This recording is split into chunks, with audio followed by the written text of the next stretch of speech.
I'm Sruti. I'm Hannah. And welcome to RedHanded, where we are going to dive into quite a large case today. But before we do that, we have a very quick request for everybody. I know that since last summer, when we were making this exact same request, we have had a lot of newbies join the fold. Our numbers have grown quite considerably. Thank you very much for listening. And so maybe you don't know what we're about to talk about. It's the British Podcast Awards. It certainly is. So just to fill everybody in on the history of the situation. Obviously, British podcasting is a little bit further behind than I would say it is across the pond, but we have had an awards for it for the past few years. Sadly, we've only ever been nominated once, and we have never ever won in the true crime category. Typically tends to be dominated by the BBC and all of the other categories by the BBC and by celebrities. Yeah. Of course, there's nothing wrong with that. They can do what they want. But there is very slim chance of two people like us who started this podcast in our bedrooms or, locked in a cupboard under some stairs with a £10 microphone to ever win. So the one category we have won for the past 2 years has been down to nobody else. Nobody on the judging panel, nobody else taking part in the awards other than all of you beautiful listeners, because it is the most important award of all, the listener's choice. And that means it was voted for by you, and we won gold for 2 years in a row. The first year we won, we decided that we would do something crazy. I think Hannah's exact words were, if we win, I will get a tattoo of a listener's name on my body. Yep. I think I said face, but I quickly retracted You did say face. You did say face. And then, unbelievably, we won. And Hannah did follow through. She didn't get a tattoo on her face, but she did get a tattoo of a listener on her body. And then the following year, we thought we can't repeat this. But we did. Unbelievably, we won. And again, we offered you guys the choice of a bonus episode of your choice if we won, and also some other crazy thing you wanted us to do. And you made us jump out of a fucking plane. Yep. I still haven't recovered. Yeah. Emotionally. You can go watch the video of that horrifying experience, which actually I didn't mind too much. I wouldn't do it again, but it was fine, on YouTube. This year, third year, we would love to go for a hat trick, because it really did, the last 2 years we've won, make people in the industry, make people in Britain, make people across the world take notice of what we were doing here at RedHanded, which isn't exactly the flavour that, you know, the corporate podcasting industrial complex seems to like, because yes, there is already such a thing. And we would just love to win again. This year, the competition does seem to be a bit more stiff. We're up against, in the listener's choice, quite a lot of celebrity-fronted podcasts, including a podcast who have won, I think, 5 Christmas number ones. So they are big, and they have a big fan base that is quite enthusiastic. So we don't know if we're going to win again, but we would absolutely love it if we could. So please, please, please, if you wouldn't mind, take 2 seconds to head on over to britishpodcastawards.com/vote and vote for RedHanded. Then go to your emails and please verify that vote. You do not have to be British. You guys always ask, and we encourage your diligence and your conscientiousness, but you do not have to be British. We do, and we are, I promise you. So go vote for us if you wouldn't mind. And then go please find the Google link, which will be in the episode description, to vote for the episode you would like as your bonus episode the month that we win, if we win, which you will get as an extra special treat, and also whatever crazy thing you would like us to do this year, which I believe the number one is currently spending the night in a haunted house. Yes, and I know for a fact that in the production office there have been a lot of research calls being made oh no, to which haunted houses you can actually stay in. I believe one of them is the Ram's Inn. That sounds terrifying. I've watched a Ghost Adventures about that. So they do let you stay in there. So that might, I think it's up in Yorkshire somewhere, Cumbria maybe. So the wheels are a-turning. So, and of course we will film it, because we don't do scary things without getting some content out of it. So if you want that to happen, just go to britishpodcastawards.com/vote. We'd love a hat trick. It's the only way we can stick it to the man. Exactly. So yes, we would love it if you could do that for us. And just pause this podcast right now, go do it, come back, and then settle in for what is going to be a very unsettling few hours with us. Yes, somewhat of a red-handed tradition now is that we will get wind of a true crime case that everybody is talking about, and then we'll stay up really late for 2 weeks getting it all together. And that is what we have done again this time for you. Everybody is talking about it, and by the time you have got to the end of this episode and the next one, you'll know more about it than anybody else, and you can bore everyone to death at the pub. Absolutely, because that is exactly what I have been doing while I have spent the last month researching this episode. And I am ecstatic that for once I get to talk about it with legitimate reason for the next 4 hours. Because we're doing a double record and you guys can hear it over the course of the next 2 weeks. So let's get into it. On the 13th of July, 2023, so just a few weeks ago, a 59-year-old man named Rex Heuermann was arrested outside of his Midtown Manhattan architectural practice by a swarm of plain-clothed NYPD officers. He was taken into custody and charged with the murders of 3 women, Melissa Barthélemy, Megan Waterman, and Amber Costello. Their bodies were found on a quarter-mile stretch of Gilgo Beach on Long Island, New York, 13 years ago. In the months that followed that discovery, police uncovered the remains and partial remains of a total of 11 people scattered along Ocean Parkway, a desolate highway that runs down the southern shoreline of Long Island, including Gilgo Beach. In the decades since the remains were found, the case of the Gilgo Beach killings, or the Long Island serial killer, or LISK to those in the know, has become an obsession for the true crime community. And it's easy to see why, because however you cut it, this is the unbelievable story of a modern American serial killer. We all said it would never happen, but it's happening right now. Police corruption beyond belief is there as well, and the eventual meticulous detective work that finally led to last month's crucial arrest. And as soon as this arrest was announced, we wanted to get this story out for you guys as quickly as possible. We've been doing it more and more recently with cases like Delphi, with cases like Alec Murdoch, but there's been so much to wrap our heads around that we wanted to do it right, not just fast. Because this arrest, like in the Delphi case, was in and of itself a total shock, since we have gone years with next to nothing coming out about this investigation. And while the evidence against Heuermann is very compelling, it's probably as close to a slam dunk as it's possible to get. But it is hard to get away from the fact that his arrest has still left so many questions unanswered. Questions like this: why did it take so long to catch this man? What conspiracies lay at the heart of the Suffolk County Police Department? Are these victims Heuermann's only ones? Is he really the only killer involved? And how, after all this time, a decade, and all the theories and missed opportunities, did the police finally land this arrest? Now, if you don't know what the hell we're talking about, because you do not know this case, don't worry. We are going to go through, quite literally, everything. And since this is an enormous saga spanning decades, stretching over county lines with at least 11 victims, and very possibly more than one killer, this is going to have to be a 2-parter. So let's get started. On the 1st of May 2010, 3 911 calls were made by a 24-year-old woman named Shannan Gilbert. These calls lasted a total of 22 minutes, and in them you can hear a distressed Shannan repeatedly claiming, "Someone's after me." Shannan, who was an aspiring actress originally from New Jersey, was working as an escort, and that night she had gone all the way from Manhattan to the upmarket gated community of Oak Beach on Long Island for a job. Shannan had been involved in sex work for a while. She knew the risks. Most people do. So she'd taken a man named Michael Pack with her. Pack has been incorrectly labelled as Shannan's pimp by a lot of media outlets. He wasn't. Shannan didn't have a pimp. She found her Johns through Craigslist and Backpage.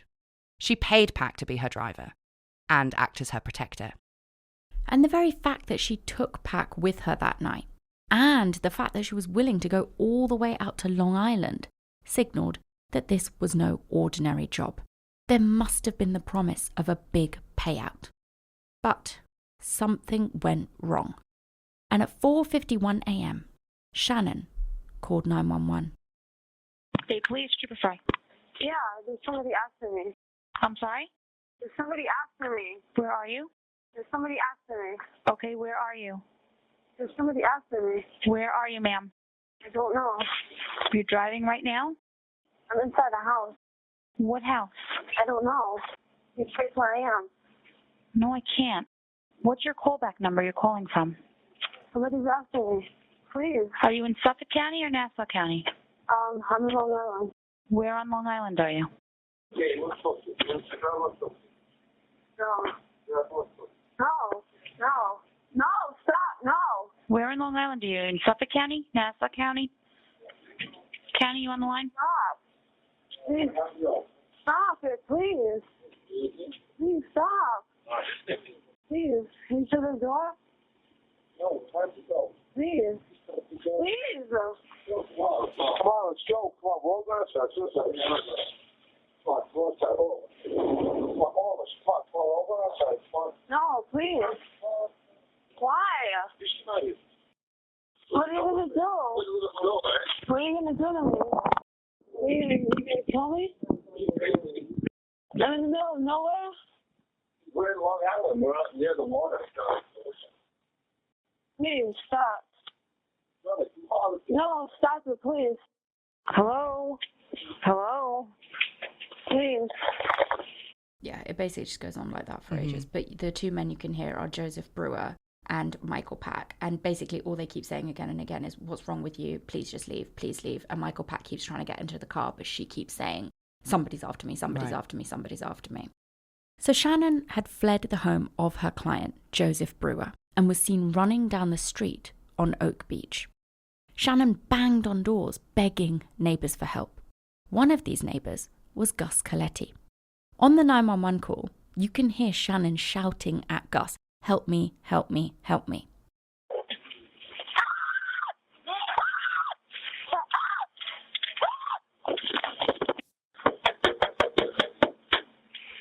Shannan. Gus says that she then ran from his house and hid under a boat in his front yard. At this point, Gus says he saw an Asian man, obviously Michael Pack, driving a black SUV, who seemed to be looking for Shannan. When asked later by police if Gus thought Shannan was scared of this man, he just said she was scared of someone. Shannan then bolted from under the boat, and the car took off after her. At 5:21 a.m., Gus called 911. Suffolk Police 873 was location of your emergency. Yes, I live at Oak Beach in the association. There's a young girl about 14 years old running around here screaming, and there's some guy trying to follow her. Do you have a description of the girl or the boy? The girl is about 14 years old, got blonde hair, very small. The boy, I can't tell. He was into like a Suburban. What color? Black. They just went past the gatehouse where the entrance is. All right, we got somebody over there. I'll be watching. Oh, okay. And Shannan continued to run, banging on the doors of other residents. But by the time police arrived at 5:41 a.m., there was no sign of Shannan Gilbert anywhere, and she was never seen alive again. And you can hear in the call, like, she is all sorts of fucked up. Like, she's slurring like nobody's business. Yeah, and we are going to talk more about Shannan Gilbert and these calls later, but yeah, there's no denying in those calls that she's not totally okay. Not just scared, but something else is going on. Shannan's family, naturally, were beside themselves, and they kept the pressure on the police to find her. But nothing much seemed to be done. Then, on the 10th of December 2010, an off-duty police officer decided to take his cadaver dog, Blue, out to Gilgo Beach for a training exercise. Out of your Blues, who do you think would be the best cadaver dog? My Blue, Big Blue. I didn't want to lead the witness. Big Blue for sure, but this is proof. Blues are top dogs. Big Blue, actually, he's a fucking big Alsatian, is out there with this officer. Bigger Blue. So he takes Bigger Blue out onto Gilgo Beach for a training exercise. That day, the officer and Bigger Blue found the body of a woman. Sure that it was Shannan Gilbert, the officer called it in. But much to everyone's surprise, it wasn't Shannan Gilbert. And neither were the next 9 sets of human remains uncovered by authorities along that very strip of shoreline over the next 5 months. It's just like a can of worms. They open it up, they start looking, and just body after body after body starts appearing. And one thing I do want to make clear, because people hear beach, especially Gilgo Beach, and they think Long Island, New York, it's hardly like a rural place. Like, how could these bodies have laid there for that long and nobody knew they were there? Well, Gilgo Beach and the stretch of shoreline that is off Ocean Parkway. So Ocean Parkway is the highway, kind of dips off the main road. No streetlights along that strip of highway or shoreline. And the beach is like marshy. It's rough, it's desolate. There is no reason anyone would go there for like, you know, a little swim. Right, It's not a nice place. It's very, very rough, wild terrain. And as you'll find out by how long some of these bodies were there, nobody was going there. One by one, 7 of the 10 victims found on Gilgo Beach were identified. To this day, we still don't know who 3 of them are. If we had recorded this 5 days ago, we would be saying 6 out of 10 Wow. had been identified. So this case is moving quickly. By the time you listen to this, it may be out of date again. And, you know, we'll just come back to it and do updates whenever it's relevant. So bear with us. So, like we said, we now know who 7 of the victims were, but 3 of them we do not. What we do know, however, is that all of these remains and all of these bodies had been periodically dumped off the road, Ocean Parkway, over the course of 15 years, from 1996 to 2010. But how could we possibly know this if we don't even know who all of the victims are? I hear you scream. How, for instance, could we know how long the unidentified victims have even been missing if we don't know who they are? Well, hold on to your hats. We know it was over at least 15 years because of a nasty twist in this story. But put a pin in that for now. We will come back to it. First, let's go through the victims. The bodies of 24-year-old Melissa Barthelemy, 22-year-old Megan Waterman, 27-year-old Amber Lynn Costello, and 25-year-old Maureen Brainard Barnes were all found in December 2010. So pretty much as soon as Bigger Blue, finds Melissa Barthelemy, she's the first body to be found, the other 3 are found in quick succession. And these 4 women were all wrapped in burlap, bound with either duct tape or belts, and they were buried almost perfectly, equally spaced out, 500 foot apart, on the same stretch of Gilgo Beach. All 4 of the women were also sex workers. They all used Craigslist or Backpage to advertise themselves. They were all petite, under 5 foot, and no more than 100 pounds. All of them had green or hazel eyes, and they had all vanished in the summer months. Maureen was the first one to go missing in 2007, with the other 3 all last seen in the summer of 2009. Their similarities in life and death, and the proximity of their remains in a cluster, led to Melissa, Megan, Amber and Maureen being given the name the Gilgo Beach 4, and it seemed obvious that they had all been victims of one serial killer, because there are more than 3. Yes. Though I believe the FBI have changed the rule now. I think Have it's they? only 2. And I think some people were like, well, why would they do that? And it's interesting. It's because serial killer isn't technically like a type of criminal. It's a type of behavior. So if somebody has killed 2 people in 2 separate events and they're doing things like keeping trophies, they're doing things like planning the next attack and they're in their cooling off period, it does seem redundant to not call them a serial killer. Yes, that's true. So I believe some of the rules have changed on that. But yeah, absolutely. I think everything you just spelled out, it would be beyond belief to think that these women were not all the victim of one killer, of one man. So then the police continue to search that area off Ocean Parkway. And the following spring, so in 2011, the partial remains of 2 more women were found. 20-year-old Jessica Taylor and 24-year-old Valerie Mack. One of Jessica's arms, her hands, and her skull were found just under a mile up the shore from where the Gilgo Beach 4 had been discovered. So again, like Gilgo Beach is like one part of this massive stretch off Ocean Parkway. So I know what I'm about to describe to people, like in terms of miles, distances apart, like it's confusing. Please go look at our social media, and we have put up a very comprehensive map of what we're about to explain, because it is important. So yes, partial remains of Jessica, her arms, her hands, her skull found just under a mile up the shore from where the Gilgo Beach 4 were. And then about another 1.5 miles further up the coast, authorities found Valerie Mack's right foot, hands, and head. Jessica and Valerie were not physically dissimilar to the Gilgo Beach 4. They're both young, they're both in their early 20s, they're both white, like it could fit a pattern. They were both also sex workers, and their remains had turned up on the same stretch of shoreline. What's 1 mile to 1.5 miles, like away from these bodies? It's still very, very close. But we do have to point out that there was one major difference. The remains of Jessica Taylor and Valerie Mack were not in pieces due to decomposition.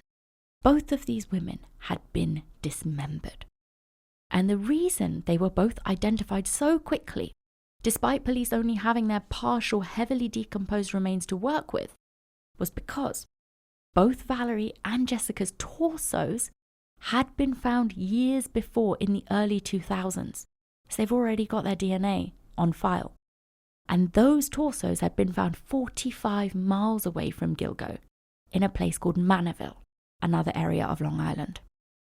Valerie had last been seen in the summer of 2000, and Jessica the summer of 2003. Both of their torsos had been found wrapped in plastic in the pine forests of Manorville, within weeks of them disappearing. So at this point, in mid-2011, the body count sat at 6, but we are not even close to nearly almost being done. On the 4th of April, the same day they found Valerie Mack's partial remains, authorities also discovered the body of an unidentified female toddler between the ages of 16 and 24 months. And because they had no idea who this baby was, they called it Baby Doe. Oh, this case is bleak. If you just go Google images of Gilgo Beach or off Ocean Parkway, it is bleak and desolate as this fucking case is. It is grubby. There is a fucking baby out there. It is absolutely miserable. And to this day, we don't know who Baby Doe is. And then we have an unidentified Asian male victim whose body was found dressed in women's clothes. Investigators guessed that this man could be anywhere between 19 and 35. Then, 7 days later, on the 11th of April 2011, near Jones Beach State Park, another set of partial remains, this time belonging to a black female, were discovered. These remains were less than 4 miles down the coast from Gilgo Beach. And just like Valerie Mack and Jessica Taylor, this woman's torso had also been found years before in 1997. Her torso had been stuffed into a black plastic bag and dumped in a bin. Not in Manorville this time, but 11 miles away from where her partial remains were found, in a place called Hempstead Lake Park. Authorities didn't know who this victim was, so they named her Peaches, due to a tattoo of a distinctive heart-shaped peach with a bite out of it on her left breast. And unbelievably, Peaches was also identified as being the biological mother of Baby Doe. So fucking grim. Yeah. And the other thing that is so grim about this is, so Peaches' torso is found in Hempstead Lake Park, which is not near the shoreline, it's like inland. Her arm and like some jewelry and like partial remains are found 4 miles down the road from Gilgo Beach, but again on that same shoreline, off Ocean Parkway. Baby Doe is found miles away from her.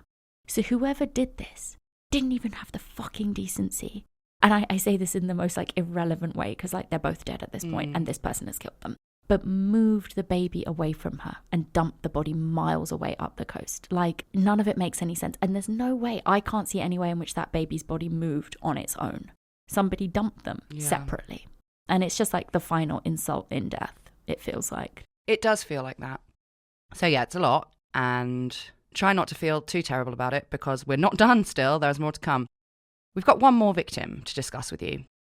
On the same day investigators found Peaches, they also discovered a skull near Tobe Beach, almost exactly halfway between where Peaches' partial remains had been found and the Gilgo Beach 4 bodies had been buried. And it was at this point a retired homicide detective had contacted the task force and told them about a pair of severed legs, wrapped in plastic, that had washed ashore on Fire Island back in 1996. And fortunately, these legs were still in a freezer at the medical examiner's office. And when they were compared, the skull and the legs were a match.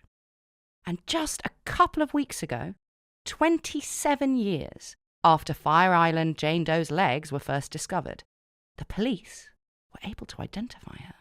Yeah, I had to go through the script, Control F Fire Island Jane Doe, replace with her actual name, because this is unbelievable. This literally happened like, I don't know, a few days ago. So, Fire Island Jane Doe was actually 34-year-old Karen Vergata, a sex worker who was living in Manhattan. She called her dad on his birthday, Valentine's Day 1996, and then she vanished. But like we said, to this day, Peaches Baby Doe, an Asian male, have still not been identified. And it would be 18 months after Shannan Gilbert vanished, after making those 911 calls, and almost a year to the day after the first body was found on Gilgo Beach, that the police finally found Shannan's body. Shannan's remains were found out on the marshes near where she was last seen on Oak Beach. And again, guys, I totally get it. What I'm saying might be hard to keep track of, and I know that we've just pummeled you with a lot of information, but it is very important. And essentially what you need to know is that all of the remains discovered between 2010 and 2011 were found in basically a straight line on this shore just off Ocean Parkway. So from Peaches at one end of the line to Karen Vergata's skull, the Gilgo Beach 4, Asian male, Jessica Taylor, Valerie Mack, Baby Doe, and finally at the end of the line, the location on Oak Beach where Shannan Gilbert was found. It's all one line. The only deviations from this near straight line are the locations of where Peaches, Valerie's and Jessica's torsos were found years before the rest of their remains. And this line along the shoreway is maybe 4 miles from one end to the other. And like I said, we've posted a comprehensive map on our socials marking all of this. So go check it out. It will definitely help make things a little bit more clear if you are confused. So now, by 2012, Suffolk County Police had 11 bodies on their hands. 9 women, 1 man, 1 baby, all found on the same stretch of shoreline. I'd be panicking. You would, wouldn't you? That's not what happens. On the face of it, it obviously appears that all of these bodies are connected. They have to be. But whether or not all of these victims are linked is one of the most enduring mysteries surrounding this infamous case. Some people were convinced that all of the victims, and possibly countless more, which we will get to in next week's episode, are all linked to one prolific serial killer, while others say that the Gilgo Beach 4 are definitely the work of just one killer, but that the MO, victim types, and disposal methods of the rest just don't fit the same pattern, and therefore the South Shore of Long Island must have been a dumping ground for multiple killers. And I can see that argument. Yes, honestly, I can argue this both ways. And I flip-flopped again and again whilst researching this case and rewritten this bit of the script multiple times. But ultimately, I have landed on the fact that I think it's just too early to definitively say one way or another. I just don't think we have enough information to say that. And I think while people will be like, come on, it just makes sense that it's one killer because of like Occam's razor or whatever, like 4 miles of one bit of speech, like multiple bodies dumped there. Like, how could you think it's anything else? I don't know. I think trying to force a conclusion at this stage could either leave a killer on the streets or allow one to walk away from court a free man. But it is interesting to theorize. So let's give it a go. Like we mentioned earlier, the Gilgo Beach 4 all fit a very specific pattern. Their appearance, the way they met their Johns using things like Craigslist and Backpage, the time of year they vanished, they all went missing in the summer months, they were all wrapped in burlap, the bindings and the way their bodies were disposed of, it all matches. It even turned out that some of the Gilgo Beach 4's loved ones had received taunting phone calls from a man with a Long Island accent, using the victim's own phones. I know, we're going to get to it. It's horrible. So, the victimology, the MO, the signature, and the dump site all point clearly to the Gilgo Beach 4 being the work of one serial killer. That is, in my mind, irrefutable. One person did those 4 killings. Then, when you look at Peaches, Karen Vergata, Valerie Mack, and Jessica Taylor, the latter 3 we know were also sex workers, obviously. We haven't identified Peaches, so we don't know, and could fit the physical preference type of the Gilgo Beach 4 killer. Peaches, though, we don't know if she was a sex worker, and, crucially, she was black. But, more importantly, all 4 of them were dismembered, and their torsos, or legs in the case of Karen Vergata, were left, wrapped in plastic, totally out in the open. And their remains were spread between places like Manorville, Hempstead Park, and Ocean Parkway. The killer of the Gilgo Beach 4, on the other hand, hid his victims. He covered them in camouflage burlap and laid them out neatly in a row. One set of behaviour points to a killer trying carefully not to have his victims found. The other set seems to point to someone much less concerned with discovery. And just, to refute anybody who's like, well, how can you say dismemberment and scattering body parts is not somebody concerned with discovery? The only reason I say that is because the Gilgo Beach 4 were not discovered for a very long time. And even when they were discovered by Blue and the officer who was with him, whose name I don't actually know. Irrelevant. They were discovered purely by chance. They had laid there, like Amber Costello had only been missing for a while, but the first victims, they had been there for a very long time. The torsos that were found in Manorville, they were just found by a dog walker. So they were very much not buried, or if you'd gone to the effort to dump them in the woods, why wouldn't you bury them? It's almost like they were like, I'll dump them in the woods, but I'm okay if somebody finds them. I don't know. And you could argue with me on that. It's just how it seems to me. So what we're saying is that you can group the Gilgo Beach 4 together. They were clearly killed by one man, the Long Island serial killer or Lisk. Let's all agree on that. Then you could group Peaches, Karen Vergata, Valerie Mack, and Jessica Taylor together and say they may have been murdered by another killer. Let's call him, as some are, the Manorville Butcher. That leaves the 3 outliers: Baby Doe, Asian Male, and Shannan Gilbert. None of them were dismembered, like those we're attributing to the Manorville Butcher in this particular theory. None of them were covered in plastic or burlap, and none of them were bound, like the Gilgo Beach 4. But I think it stands to reason to say that whoever killed Peaches also killed her child. It doesn't make any sense that somebody else killed the baby and then dumped the baby in the exact same place. So if we're saying there are 2 killers in this particular theory, then that would mean the Manorville Butcher also killed Peaches' baby Doe. Now, we don't actually know how Baby Doe died. All we pretty much know is that her body had been wrapped in a blanket. Now, Asian Male's cause of death was a savage beating. And he is interesting because he's the only man out there for a start. And he's also died in a completely different way. You will see a lot of reports out there saying that the Gilgo Beach 4 was strangled to death. I haven't seen conclusive evidence of that. So I don't know on that front. But Asian Male was definitely beaten to death. And if I had to group him with one set or the other, I would put Asian Male with the Gilgo Beach 4 and say that he was probably also killed by Lisk. And this is, I grant you, it's speculation. The only reason I'm saying that is purely due to the proximity of his body to Gilgo Beach 4. He was found right next to the Gilgo Beach 4 cluster. Again, is it a coincidence that another killer killed him and then dumped his body right next to 4 other bodies? Possibly. But let's go with this theory. The other reason that this theory might fit, and I say this a big might in fucking italics, is because search terms found on Rex Heuermann, so the man who's been arrested for being Lisk, search terms found on his computer did include Asian Male twink tied up porn. But again, Asian Male wasn't tied up. It's one search term that we've been made privy to. Is it enough? I don't know. It's definitely not a smoking gun, but it could fit. Mm-hmm. And as for why he, if Rex Heuermann is Lisk, beat Asian Male to death, and why he didn't bind him or kill him in the way that he killed the other victims, and, didn't bind him and bury him in burlap, etc., it could be because he's a man and he doesn't fit with the other victims. But I would say that there is enough about the manner of his death and where he's found that, I agree with you. It makes much more sense to link him with the Gilgo Beach 4 than it does with the others. Some have also speculated that it could be that the only reason that Asian Male was beaten to death was that Lisk only discovered that he was a male after they became intimate and then killed him in outrage. Maybe. But we also know that he searched Asian Male twink, so... Yeah, it kind of is it's one or the other.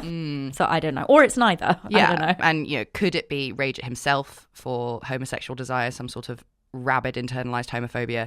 It's possible. But everything is possible. Everything happens. The only niggle we could find about Lisk having killed Asian Male is that Lisk was very methodical. He carefully laid out the Gilgo Beach 4. That strip of shoreline was probably like a little trophy garden for him. Somewhere he likely drove up and down all the time to relive what he had done. It does seem odd that he'd bury 4 victims who all fit a certain type in a very neat line, and then dump a totally different kill right alongside them. It irks my mild levels of OCD that I'm just why would you lay out 4 500 feet perfectly spaced apart and then just randomly dump one more body that doesn't fit the pattern right next to them? I don't know. Maybe. This is such a leap. But let's hear it. I'm reading Dan Schreiber's book, right? Yeah. And in it he talks about there's a Zen concept of the rough corner, right? So in every Zen garden, there will be one corner that you leave completely to the elements, and it acts as a balance for the neatness of everything else. How interesting. Yeah. So maybe. And look, let's just leap all over the fucking place if we're going for this. Rex Heuermann is an architect. Ah. They are people who are thinking about space, who are thinking about balance, who are thinking about composition. I don't know. We are jumping all over the fucking place. Yeah, but go and read Dan's book. It's great. It's called The Theory of Everything Else. But, you know, this is all we can do at this stage because this is all of the information we have. So, you know, why not? But questions. So we've gone through all the victims now except for the last outlier, Shannan Gilbert. Much to the fury of her family, Shannan's death was ruled accidental. The Suffolk County Police claimed that she had run out onto the marshes, drunk, high and paranoid, and drowned. How they concluded that Shannan had drowned when they only had her skeletal remains, given that they found her 18 months after she went missing, is beyond me. They haven't got her lungs to check. How could they know? And a private autopsy, carried out later at the request of the family, found that Shannan had a damaged hyoid bone. Now, this could be indicative of strangulation. Again, without the soft tissue there to be able to see bruising, etc., it is not definitive, but it could be indicative. And many people point to the fact that Shannan was also partially undressed and that her clothes were strewn around the marshes, a sign of foul play perhaps. Although, we can also believe that Shannan was running from someone. She was genuinely terrified for her life. And because she was probably high, or having an episode of some sort, she was able to run barefoot onto the marshes. Like, if you see these marshes, if you see video of people going out onto the marshes to see where Shannan died, there is a documentary which you can watch. It was up on Channel 4, but they've taken it down, but it is on Amazon Prime now, called The Killing Season. Mm-hmm. It's the people who made Cropsey. Ah. But yeah, go watch it. It is very good. They're jumping around all over the place too. But yeah, they go out into the marshes and you look at the floor of the marshes, like of the ground of the marshes, and it's like there is no way anyone who wasn't terrified and or high could put barefoot onto that ground. And look, we don't know for sure if she was high. As Saru said, we only have skeletal remains, but she doesn't sound 100% lucid in those 911 calls. Shannan did also have a history of mental health challenges and drug abuse, so perhaps she'd been given drugs, she was overwhelmed, and she ran away. And maybe, while she was out on the marshes hiding, she started to get hypothermia, which could explain the removal of her clothes because of paradoxical undressing. But in reality, we just don't know how Shannan died. Some say whether she was murdered or not, Shannan, despite being the reason for the Lisk case ever coming to light, is not connected at all. Because yeah, Shannan is the linchpin in this. If she never went missing, if she didn't call 911, if they didn't know where she had been when she vanished, that officer and Bigger Blue would never have been on that beach doing that exercise. So interesting. They thought they were looking for Shannan and they thought they found her, but they uncovered this. So I don't know. While I personally don't think that Shannan was killed by Lisk or the Manorville butcher, if we continue with the theory that there are two killers, I do think that Shannan could still be connected. But we'll come back to that later. For now, let's run with this idea that there are multiple killers. How likely could this really be? Well, we already know at least one other serial killer of sex workers who was active in the area at the same time. His name is John Bidroff. He was a married carpenter and father convicted in 2014 for the murders of two women, Rita Tangredi and Colleen McNeamy.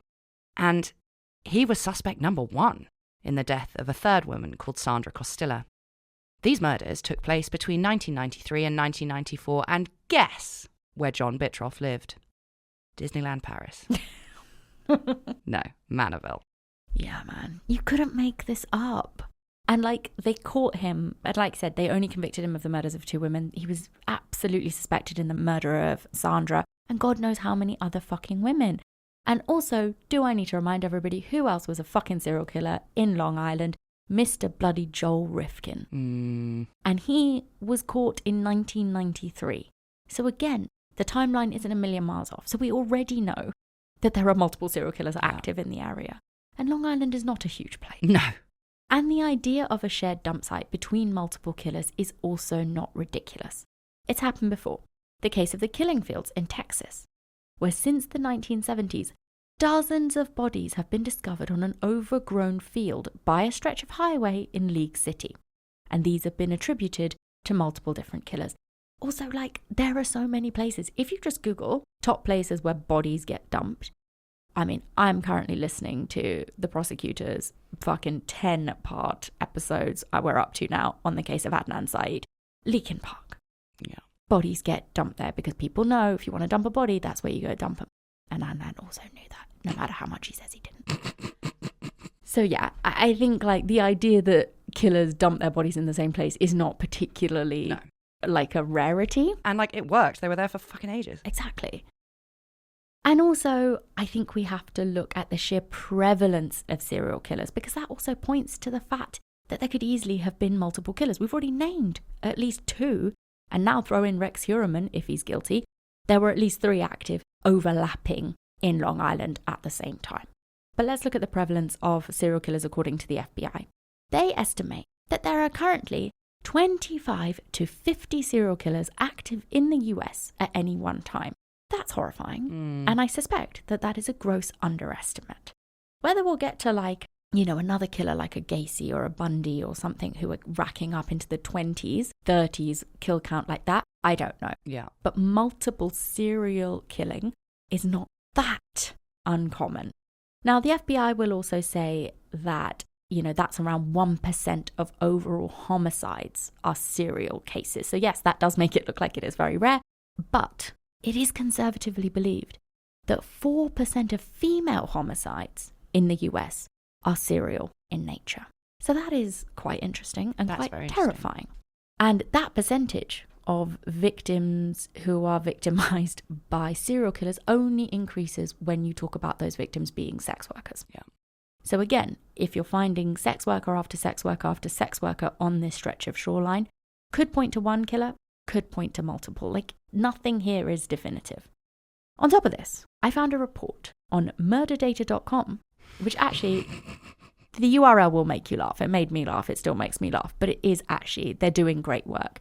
And basically, they've plotted all of the unsolved female homicides in the areas surrounding New York, Nassau County, and Suffolk County in Long Island. So basically, the 2 counties that sort of span this particular case, and also thrown in New York, because we know where Rex Heuermann worked, and found that the cluster of murders, similar to the Gilgo murders, stretches far wider and encompasses far more victims than the 11 victims on the beach. So of course there could have been multiple killers in the area. Though we do have to say that none of this is definitive, and all of these 11 victims could very much be the work of one killer. And for a lot of people, that just makes more sense than there being 2, maybe more people involved. If you consider the evidence in a linear fashion, you could even explain away the big difference of dismemberment. Let's look at who was dismembered. It was early victims like Valerie Mack, Jessica Taylor, Karen Vergata, and Peaches. They were cut up and their bodies were scattered. Bits of them were wrapped in plastic. Later victims, like the Gilgo Beach 4, were all intact and covered in burlap, which actually promotes decomposition, unlike plastic. So it could easily be the same killer who first tried harder to cover his tracks when disposing of victims, and then evolved with experience. And it also could be that as the years passed and the partial remains he dumped in Manorville were easily found, but those by the shore on Ocean Parkway weren't, the killer may have decided all of the effort of dismembering his victims' bodies just wasn't worth it. And this is the thing, again, I know we're talking out of both sides of our mouth because we're like, hey, maybe dismembering the bodies and spreading them around Long Island makes it harder for them to be discovered, but he also leaves them in very open places and doesn't bury them, which makes it easier for them to be discovered.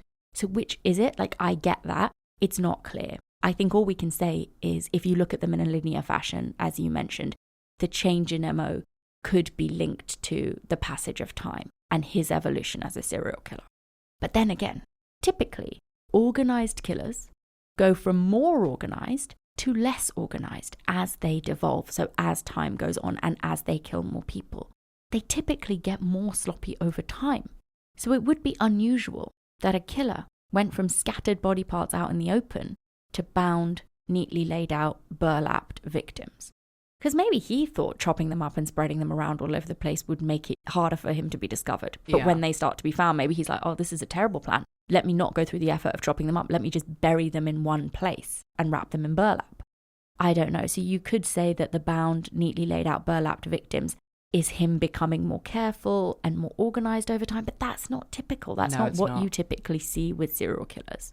And as for the different types of victim, from white to black and one man and one child, again, this doesn't necessarily disprove the single killer theory.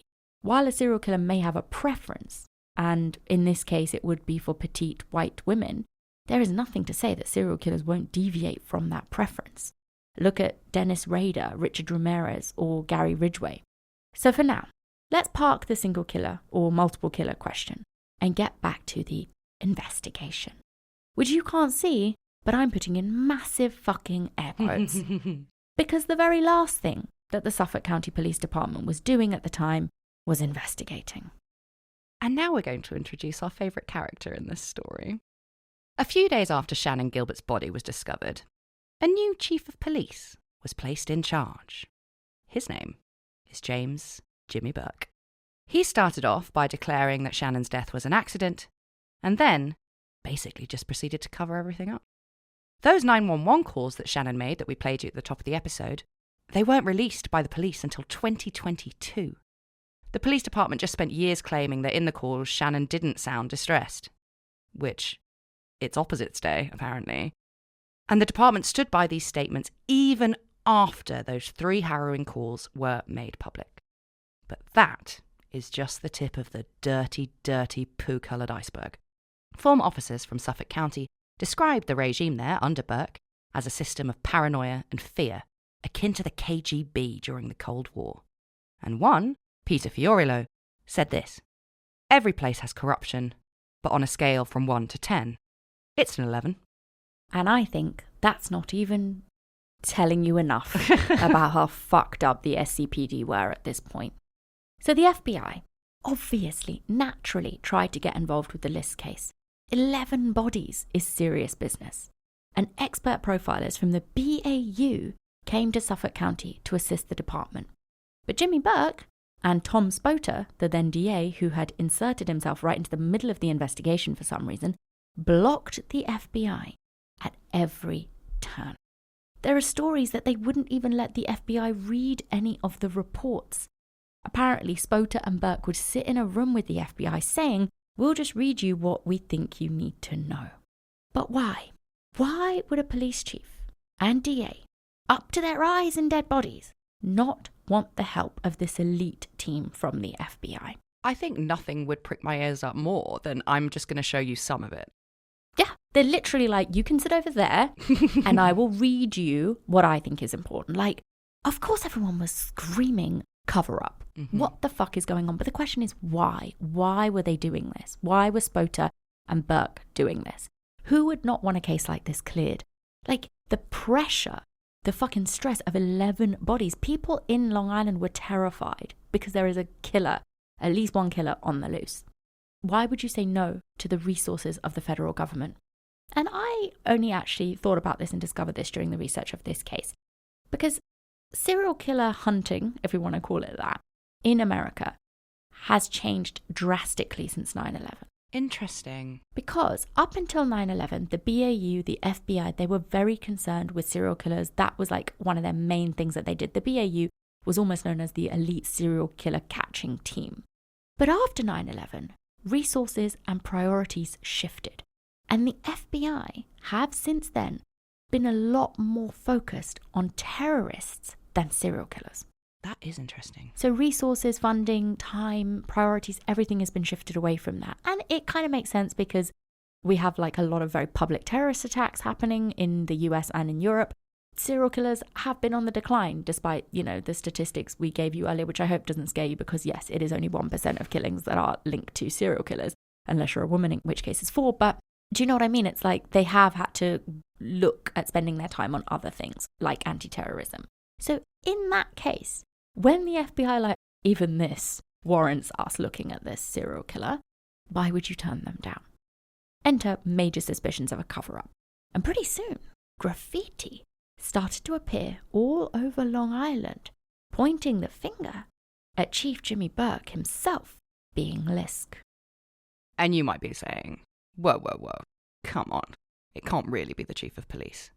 And in any other case, we would agree with you. But not this time, Delilah. Kinda, but yeah. And while we now have Rex Heuermann in custody with a solid case against him, we don't think Burke is Lisk, but he is about as dirty as a cop can get.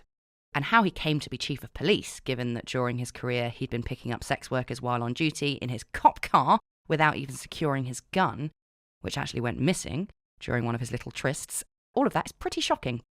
They must have a real recruitment problem on Long Island. This whole story is beyond fucked up. Burke had also been in a sexual relationship with a woman named Loretta Rickenbacker. Who I had to put her name in. Loretta Rickenbacker. Yeah, I can't even Love it. place where that would remotely come from. Long Island. And Loretta Rickenbacker, with her name, was a convicted sex worker and drug dealer, and Burke himself had arrested her multiple times. So, you know, just keeping everything above board. Yeah, the separation of church and state is... Anyway, it was strongly suspected that Burke was using his authority to shake down street dealers and taking the contraband to enjoy with Rickenbacker. And when all of this came out, Burke wasn't even demoted. He just lost a few days of holiday. And then was eventually promoted to the top cop on the force, over 2,500 other officers, making it the 11th largest police force in the United States at the time. That is outrageous. There is no end to how outraged you are all going to be. We are all going to collectively be over the next 10 minutes because this whole thing, it is unbelievable. Because Burke ran things at SCPD like a mob boss. From his wild sex addiction, drug addiction, extortion, illegal wiretapping, drunk driving, corruption, and so much more. It is bonkers. So no, I personally wouldn't put murder past Jimmy Burke. Mm-hmm. In fact, Burke isn't just a passing character in this story who we wanted to tell you about because, you know, it's interesting and a bit saucy. No. I read an entire 450-page book all about him by journalist Gus Garcia Roberts called Jimmy the King. And I would definitely recommend it. And I think, I've forgotten who the review's from, but the review at the top of the front cover says, if Martin Scorsese wrote a film about corrupt cops, this is that story.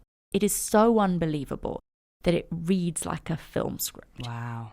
Because how Burke handled this particular case of Lisk, how he ever came to be chief, how he survived for so long at the top, and all the depraved shit he was up to, is a crazy story in and of itself, and absolutely, very importantly, relevant to the Lisk case. So let's start with the stolen duffel bag, and how it was the beginning of the end for Jimmy the King. In December 2012, so after all 11 bodies had been discovered off Ocean Parkway and the whole of Long Island knew that there was a serial killer quite literally on the loose, a 26-year-old heroin addict called Christopher Loeb stole a bag from a car. He opened it up, hoping for something he could sell, but he found handcuffs, mace, and a gun. So it looked like this duffel bag belonged to a cop. But there were also some more colourful items in said bag, including butt plugs, sex toys, pornography, and several child sexual abuse images. Loeb maintains to this day that in the bag were DVDs on which he saw sex workers being tortured. Was it real? Was it roleplay porn? Did this material even ever exist? We don't know. And we'll never know because Loeb, terrified of what to do with the bag and its contents, hid it at his poor mum's house. Yeah, and Loeb, if you listen to Unraveled, there are interviews in there with Loeb talking about this. And again, how much of what he's saying is true and how much isn't, it's hard to know. We'll never know, like you say. But he basically says, imagine finding a bag. I think there were also some outlets that said there was even a badge in there, so he knew which cop it was. Finding all of that and then finding what he says he finds, like torture images, child sexual abuse material. And he's like, where do I go hand this in? He knows this is wrong, this is fucked up, I want to report this. But if you know it's the chief of police's bag, well, you're just going to walk into the police station and tell them, they're going to fucking arrest you. Yeah, right. So he doesn't know what to do with it, is what he says. However, within days, the cops had found him anyway. and what was essentially a SWAT team blasted through his mum's house, and they arrested Loeb for taking the bag. Even Chief Jimmy Burke was there, which was highly unusual, given, at this point, it was just a simple case of bag theft. Yeah. And obviously the reason we'll never know what was in there is because they take the bag. Yeah. And they're not very diligent with documenting what's inside. So the chief even led on the interrogation of Christopher Loeb, when it became clear that the bag was, of course, his. Now, according to Loeb, when he called Burke a paedophile in this interview, Burke exploded and beat the shit out of him while he was handcuffed to the table. And according to Loeb, Burke even got other cops at the station to take turns beating him, with Burke referring to them as his palace guards. That is gross. This man is fucking on one. Burke was out of control. Now, Loeb claims that one of these police officers, while he was beating him, even told him he was going to rape his mother. And Burke threatened to murder Loeb with a hot shot, which is a fatal overdose of heroin that could be made to look like an accident. Now, after this incident, Loeb basically tries telling everyone what happened to him. But the media just claimed that Burke was a bit of a perv, but harmless. I'm yet to meet a harmless pervert. I mean, yeah, they're just like, oh, he just had a bit of pornography in his bag, but we're just going to ignore everything else that you're saying and just say he's a bit colourful, but like, whatever. And the police establishment looked very much the other way. It was only years later, in February 2016, after a massive FBI probe, and the probe only started because some cops within SCPD finally had enough of Burke and started speaking out about what he was doing and also what he had done to Christopher Loeb. And after this, basically, Burke at last did have to admit that he had violated Christopher Loeb's civil rights, by beating the shit out of him while he was handcuffed to a table, and also admitted to knowingly conspiring to conceal evidence of it. And after this, he was sentenced to nearly 4 years in prison. Woof. Yeah. I mean, I don't like him, but that would be horrible. And I'm shocked that it happened. Yeah, me too. So, just a little reminder, in case you're lost in this timeline. The chief of police was jailed during the time that Suffolk County Police should have been investigating a serial killer, and while they've got 11 bodies on their hands. And it only got worse, because it didn't end with Burke. In 2019, the Suffolk County District Attorney, who we met earlier, Tom Spoter, and former Anti-Corruption Bureau Chief Christopher McPartland were both sentenced to 5 years for helping cover up for Burke. They were convicted of witness tampering, obstruction of justice, and conspiracy, and they are still in prison to this day. But why?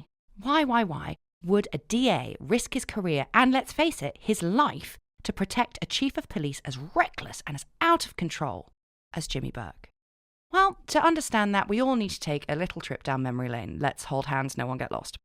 On the 21st of April, 1979, there was a 13-year-old boy called John Pius Jr., and he was found dead in the woods behind Dogwood Elementary School in Smithtown, New York. He'd been suffocated by 6 rocks that had been stuffed down his throat. The investigation was a botched one. Police barely looked for any clues or questions the boy's parents or his neighbours, who had allegedly been sexually abusing little John.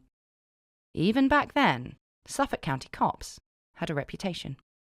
At that time, the department had a 97% confession rate for murder suspects, a number far, far, far, far higher than any other homicide squad in the country. Basically, the only way they closed any of their cases was with a confession. They didn't do any investigating. They were just like, we'll pick him, get him in, and you can guess how they got their confessions.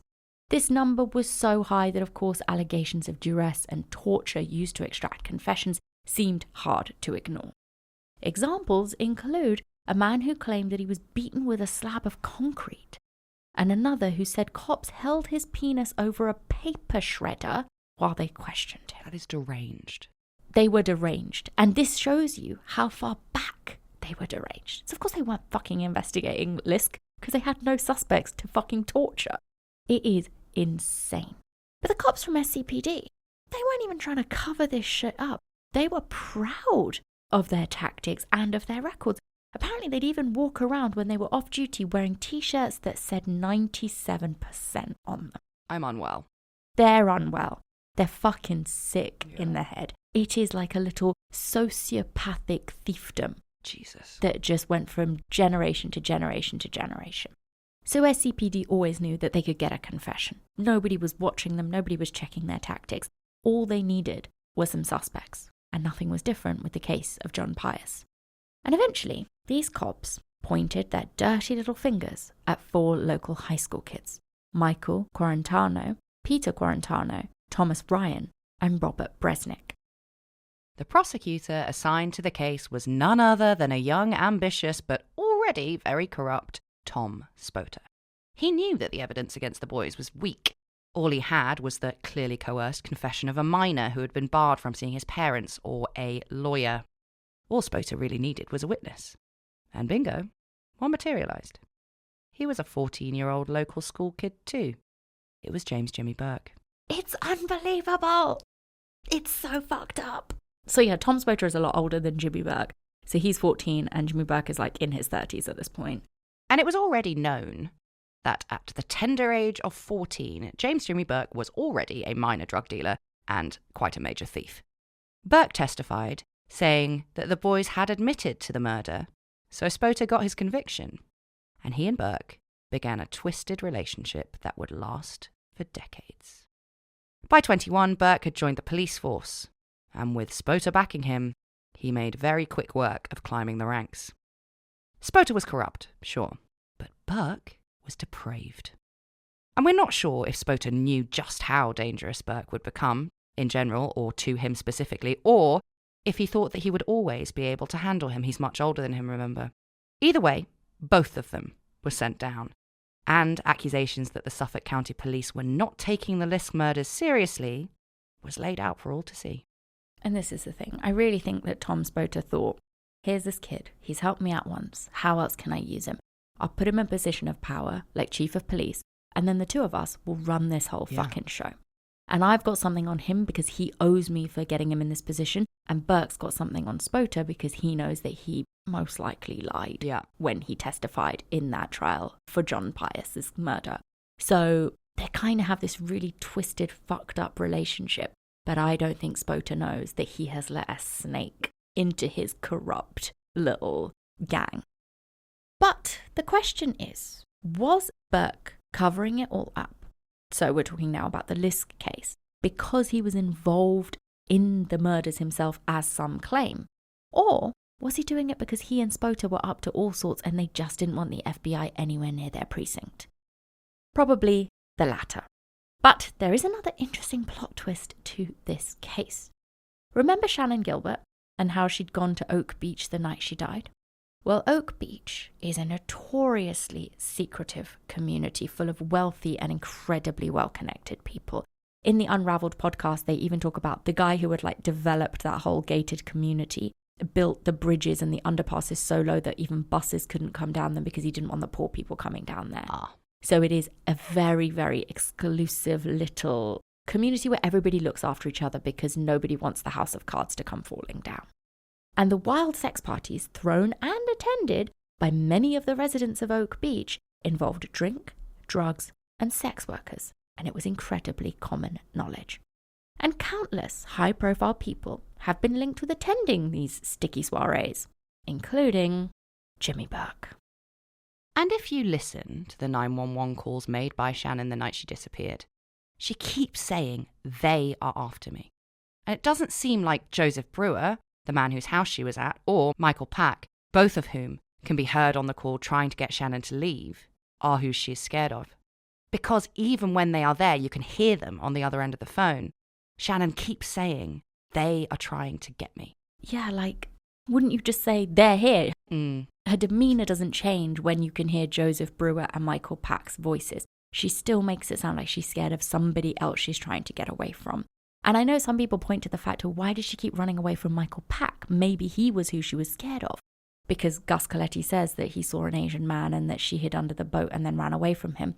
I do think that points more to Shannan Gilbert having some sort of episode or drug-related episode. Because Michael Pack, it doesn't really fit the model of him being the killer. He goes back the next day with Shannon's boyfriend, Alex, to go look for her. Why would you do that if you killed her? It doesn't really fit for me. So did Shannan go to this party, get dosed with drugs, and then get freaked out by some man or men there who she was afraid of? We're not saying it's Jimmy Burke, but it could be. And if you regularly have drug-fueled sex parties with sex workers that most of the people there don't give a shit about, is it beyond belief that at least one girl has died out there? And if you have high-profile people and cops in attendance at these sex parties, were they cleaning up and dumping the remains? This theory could even explain Baby Doe. Because if you listen to the podcast series Unraveled, there are interviews with the girls who worked that particular area, and one particular quote will stick with you. Here it is. "It took a part of you every time. They always wanted more and more, even suggesting involving children." And that's, of course, about these sex parties that were going on at Oak Beach all the time. And sure, it is just speculation, but Shannan did die, and she died out there. This is the thing. It's obviously rampant speculation, but the fact is, very high-profile people were known to go to these sex parties. And are they the kind of people to give a shit if a sex worker gets murdered at one of these parties? Probably not. And when you have an open door policy for probably anybody can come to these, as long as you've got the right credentials, who's doing any vetting on who is a sadist and who's got, fucked up tendencies of what they're going to end up doing there? There's also drugs involved. Are you telling me it's beyond belief that one girl has died out there? And if they have, the cops are there to fucking clean it up. I know, I sound like a conspiracy theorist. No, but it also sounds very root of evil, though. It does, doesn't it? It really, really does. Which, if you haven't listened to it, what are you doing? I know. We haven't shut up about it for about 4 years. But yeah, it's that very, decadent vibe of these high society people who get essentially the less dead in to do whatever they want. Yeah. And somebody cleans up after them because everybody's lives and reputations and livelihoods are tied to this secret not being outed. So anyway, let's get back to Shannan. So, like we said, about the drugs, her maybe having some sort of mental break running out there. There is a person of interest who came to light in the aftermath, who might make you consider whether Shannan took the drugs by choice or not. Because obviously one of the big questions is, well, did she just take the drugs because she hated what she was about to have to do? I don't know. But this person is certainly very, very suspicious. Because 2 days after Shannan made those 911 calls, but before her mum Mari knew that she was missing, someone called Mari and asked her if she knew where her daughter was. It turned out that this call was made by a doctor from Oak Beach, Dr. Peter Hackett. He was Joseph Brewer's neighbour. Joseph Brewer was obviously the client who had paid for Shannan to come there that night. And Dr. Hackett is a fucking weird guy. There's one scene of him being questioned by the media and he pretends to have a heart attack. He's so weird, I can't even tell you. So Hackett, when he phones Shannan's mum Mari, told her that he ran a halfway home for wayward girls and that Shannan had come there a couple of days before. He said he gave her some medication and that she freaked out and ran off. Hackett then vehemently denied ever speaking to Mari until his telephone records showed that he definitely did call her. Mari began pursuing a legal case against Dr. Peter Hackett, saying he had offered to help Shannan, possibly when he had seen her either running from house to house being scared, or he was at the party himself and he had given her these drugs, and then she had, had some sort of negative reaction to them and he had just tossed her out. And it was his negligence that had led to Shannan's death. Now, as we all know, a civil case has a much lower bar that needs to be met than a criminal case, so Mari was sort of doing the best she could to get some justice for her daughter, because fucking Burke isn't doing anything. But Mari Gilbert died before the case could be settled. And this is just yet another jaw-dropping tragedy linked to this nightmare never-ending bleak case. Because Mari Gilbert was stabbed to death by her other daughter and Shannan's sister, Sarah. Sarah was not very well. She'd been diagnosed with paranoid schizophrenia and hospitalized several times. But her addiction to ecstasy made it hard for Sarah to recover. And the discovery of Shannan's remains absolutely played a role in pushing Sarah even further over the edge. In February 2016, she drowned the family dog in the bath at her mum's house. After this, her son Hayden was taken away from her and she blamed her mum Mari for that. And on the 23rd of July 2016, after asking Mari if she was an evil god, Sarah stabbed her own mum 227 times. The civil case against Dr. Hackett died with Mari. The police also cleared Hackett, Pack and Brewer using polygraph tests. And Shannan's case, just like the other 10 murders, went cold, due in no small part to Burke and all of the bullshit going on at SCPD. The Gilgo case was then taken over twice before a new task force took charge in February last year, 2022. And within just 5 weeks, they had done more than had ever been done in the previous 13 years. But blue balls for you, I'm afraid. You have to wait until next week to hear all about how they finally got to the arrest of Rex Heuermann, and you'll know all about it because you'll be back here next week, same time, same place, for part 2. Woof. I'm exhausted. It is so much, guys. I know it's so much, and we've given you so many little, side tangents of this case, but it's got to be done because this is a whopper. So yeah, like Hannah said, we'll be back next week to talk to you about the most recent update in this case, of course, the arrest of Rex Heuermann. We're talking about how they tracked him down, this new task force, how they arrested him, all of the stuff they found in his house. It is mental. So come back, join us for that, and we will see you then. And remember, go vote for us, BritishPodcastAwards.com/vote, and then verify your vote, and we will be eternally grateful and probably doing something terrifying like sleeping in a haunted house. So vote or else. And we'll see you next week for the next part. Goodbye. Bye.